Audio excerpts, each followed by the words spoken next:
लग्नानंतर होईलच प्रेम च्या 8 एप्रिलच्या एपिसोडची सुरुवात पार्थ काव्याला फोन लावून द्यायला सांगतो. पार्थ म्हणतो, माझ्या फोनची बॅटरी संपली आहे, प्लीज नंबर सांगतो. काव्या नंबर डायल करायला घेते. पार्थ नंबर सांगायला लागतो. काव्या फोन लावते तेव्हा तिच्या फोनवर जीविका असं सेव्ह केलेलं दिसतं. ते पाहून तिला धक्का बसतो. काव्या मनात विचार करते, जीवाचं नाव जीविका म्हणून सेव्ह केलं आहे आणि ती लावलेला कॉल कट करते. पार्थ विचारतो, काय झालं, लावताय ना फोन? काव्या बोलते, माझ्या टचचा प्रॉब्लेम आहे काहीतरी, मी चेक करते. आणि ती सेव्ह केलेलं नाव खोडून टाकते. पुढे ती त्याला पुन्हा कॉल लावते. जीवा आंघोळ करून आलेला असतो. तो काव्याचा कॉल पाहून कट करतो. पार्थ रागात बोलतो, हा फोन का नाही उचलत आहे? पुढे तो काव्याला फोन लावून लाऊडस्पीकरवर ठेवायला सांगतो. ती पुन्हा फोन लावते तेव्हा जीवा पुन्हा कॉल कट करतो. पार्थ पुन्हा बोलतो, फोन का नाही उचलत आहे हा? काव्या अडखळत बोलते, बाईकवर असतील किंवा जिममध्ये असू शकतात. पार्थ बोलतो, तुम्हाला एखादा माणूस फोन करतो आहे इतक्या वेळा, तर काहीतरी महत्त्वाचं काम असेल ना? पुढे तो तिचा फोन मागतो कॉल करायला. तेव्हा काव्याला धक्काच बसतो आणि पार्थ तिच्या हातातून फोन घेतो. पुढे तो जीवाला पुन्हा कॉल लावतो आणि लाऊडस्पीकरवर ठेवतो. जेव्हा तो कॉल रागात उचलून बोलतो, किती वेळा सांगितलं फोन करत जाऊ नकोस म्हणून, सगळं संपलं आहे आता, यापुढे जर फोन केलास ना? तेवढ्यात पार्थ बोलतो, जीवा, कोणाशी बोलतो आहेस? ते ऐकून जीवाला धक्का बसतो. तो पुन्हा नंबर पाहतो पण तो काव्याचाच असतो. जीवा अडखळत बोलतो, दादा? पार्थ विचारतो, एवढा चिडून कोणाशी बोलत होतास? सगळं संपलं? काय संपलं?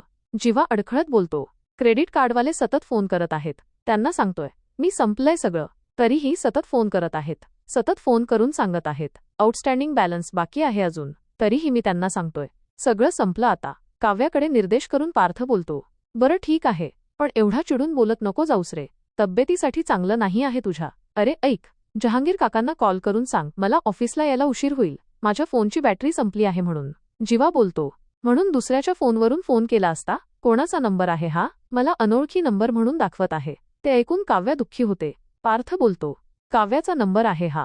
लग्न तुम्ही एवढी एकत्र तयारी केली, तुमच्याकडे एकमेकांचा नंबर नाही आहे? असो, आपला कॉल झाला की हा नंबर सेव्ह करून घे. जीवा होकार देऊन कॉल कट करतो.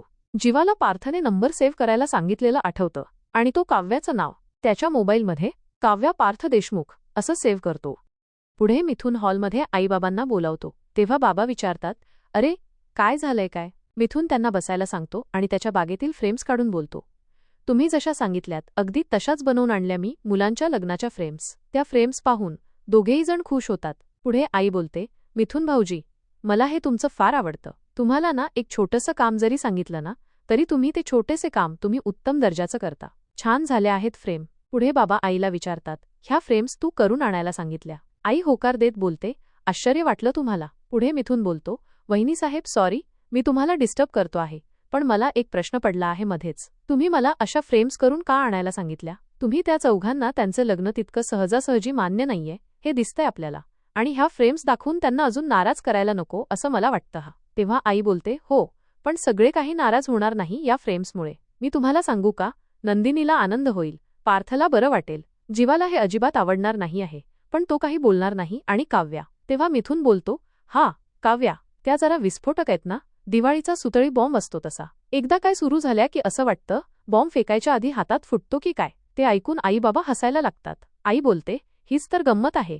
हे जे झालंय ना ते स्वीकारायला किती महिने वर्ष लागतील कोणालाच माहीत नाही. अशा वेळी ती गोष्ट जर सतत नजरेसमोर राहिली ना तर सवयीची होते, आणि सवय ही प्रेमाची नात्याची पहिली पायरी असते. यांना एकमेकांची सवय झाली ना की बघा तुम्ही, आपसूक त्यांची गाडी रुळावर येईल. तसं पाहायला गेलं तर पार्थ आणि नंदिनी हे एक्सेप्ट केलं. हे जे सगळं आहे ना हे जीवा आणि काव्यासाठी आहे. पुढे बाबा बोलतात, पाहिलंत ना मिथुनराव, बायका काय लेवलचा विचार करू शकतात हे साधे सुद्धा समजायचं नाहीये. अगदी योग्य विचार केला आहेस तू. अरे मिथुन, पार्थ आणि जीवाला बाहेर बोलावतो. आई बोलते, पार्थ आणि काव्या तिच्या आईकडे गेले आहेत. जीवा असेल तर बघा. तेवढ्यात जीवा येतो. जेव्हा विचारतो, काय झालं काका? मिथुन त्याला फोटो फ्रेम दाखवून बोलतो, तुझ्या रूममध्ये लावण्यासाठी सॉलिड गोष्ट आणली आहे मी. असं बोलून तो त्याला त्याच्या आणि नंदिनीच्या लग्नाचा फोटो दाखवतो. तेव्हा मिथुन विचारतो, कसा आहे? तेव्हा जीवा हळू आवाजात बोलतो, ठीक आहे. पुढे मिथुन बोलतो, आता ही तुझ्या खोलीमध्ये ठेवायची ओके? तेवढ्यात तिकडे पार्थ आणि काव्या देखील येतात. तेव्हा मिथुन बोलतो, या पार्थ शेठ या. अरे बाबा, काव्याला देखील बसायला सांगतात, पण काव्या मी येतेच सांगून निघून जाते. पार्थ बसतो. मिथुन त्याला देखील फोटो फ्रेम दाखवून बोलतो, तुमच्या रूममध्ये लावण्यासाठी कमाल गोष्ट आणली आहे. पार्थ त्याच्या आणि काव्याच्या लग्नातला फोटो बघतो. मिथुन विचारतो, I like this, you like this? तेव्हा पार्थ हसून बोलतो, चांगली आहे. पण हे ऐकून जीवाला आवडत नाही. पुढे बाबा बोलतात, पार्थ, जीवा, या फ्रेम्स तुमच्यासाठी खास बनवलेल्या आहेत. आपापल्या रूम्समध्ये ठेवायच्या. आईला बोलतो, मालिनी, तुला आठवतंय का आपल्या वेळी आपण त्या सुभाष फोटो स्टुडिओमध्ये गेलो होतो? आपण फोटो काढला होता? पुढे बाबा पार्थ आणि जीवाला बोलतात, या दोन्ही फ्रेम्स खास तुमच्यासाठी केलेल्या आहेत. आपापल्या रूम्समध्ये ठेवायच्या. ते ऐकून जीवा ओके बोलून निघून जातो आणि पार्थ सुद्धा निघून जातो. ते गेल्यावर बाबा बोलतात, त्यांना हे फारसं काही आवडलेलं दिसत नाही आहे. तेव्हा आई बोलते, ठीक आहे हो, असं काही लगेच आनंद होऊन उड्या मारायला लागणार आहेत का मुलं? थांबा थोडं. तेव्हा बाबा बोलतात, नाही तसं नाही, तुला मान ठेवायचा म्हणून हातात घेतले फ्रेम बस. पुढे आई बोलते, होईल होईल, सगळं नीट होईल. आता लग्न तर झाली आहेत, लग्नानंतर प्रेमही होईलच की. खोलीमध्ये पार्थ त्यांच्या लग्नाच्या फ्रेमकडे पाहतच बसलेला असतो. तो बोलतो, काव्याला दाखवू काही फ्रेम? आणि तो काव्याला हाक मारणारच असतो, पण थांबतो आणि बोलतो, नाही तर नको, उगाच काय रिॲक्ट करतील सांगता येत नाही. आणि तो ती फ्रेम त्याच्या डेस्कवर ठेवतो. जीवा देखील त्यांच्या लग्नाच्या फोटोकडे पाहत असतो. पुढे काव्या बाथरूममधून बाहेर येऊन तिचा फोन घेऊन पार्थचा नंबर अनसेव्ह केलेला पाहते आणि बोलते, जीवा आणि काव्या एकत्र करून जीविका नाव केलं होतं, ज्याच्याबरोबर आयुष्यभर नाव जोडायची स्वप्न बघितली होती मी. पण नियतीने आधीच मला तुझ्यापासून दूर केलं जीवा. आता तुझ्या नावाशी जोडून ठेवलेल्या आठवणी सुद्धा पुसून टाकायला लागणार आहे, असे ती रडत बोलते. आणि तेवढ्यात तिला डेस्कवर ठेवलेली फोटो फ्रेम दिसते. ती तो फोटो फ्रेम हातात घेऊन रागात बोलते, काय वेडेपण आहे हा, ह्या घरातल्या लोकांना शांत बसवत नाही का? आणि तो फोटो फ्रेम उलटी करून डेस्कवर आपटते आणि निघून जाते. पुढे जीवा त्या फोटो फ्रेमकडे पाहतच असतो आणि ती फोटो फ्रेम उलटी करून आरशाच्या बाजूला ठेवतो. पुढे काव्या किचनमध्ये जाते. तिचा मोबाईल ओट्यावर ठेवून एक भांडं गॅसवर जोरात ठेवते. तेवढ्यात तिकडे रम्या येते. ती बोलते, आता काय झालं आहे हिला चिडायला? रम्या तिच्याजवळ येऊन तिला विचारते, काय ग काव्या, ऑल ओके ना? काय झालं? तेव्हा काव्या तिच्याकडे पाहते, पण काही बोलत नाही. तेव्हा रम्या पुन्हा विचारते, काय झालं? हे बघ, तू मला सांगू शकतेस, दुःख शेअर केल्याने कमी होतं, सांग ना मला काय झालं? पण काव्या एक शब्द बोलत नाही. पुढे रम्या सारखं सारखं विचारत बसते, काय झालं आहे? एवढा राग कशामुळे आला आहे तुला? हे बघ, तुझी काळजी वाटते म्हणून विचारलं मी तुला.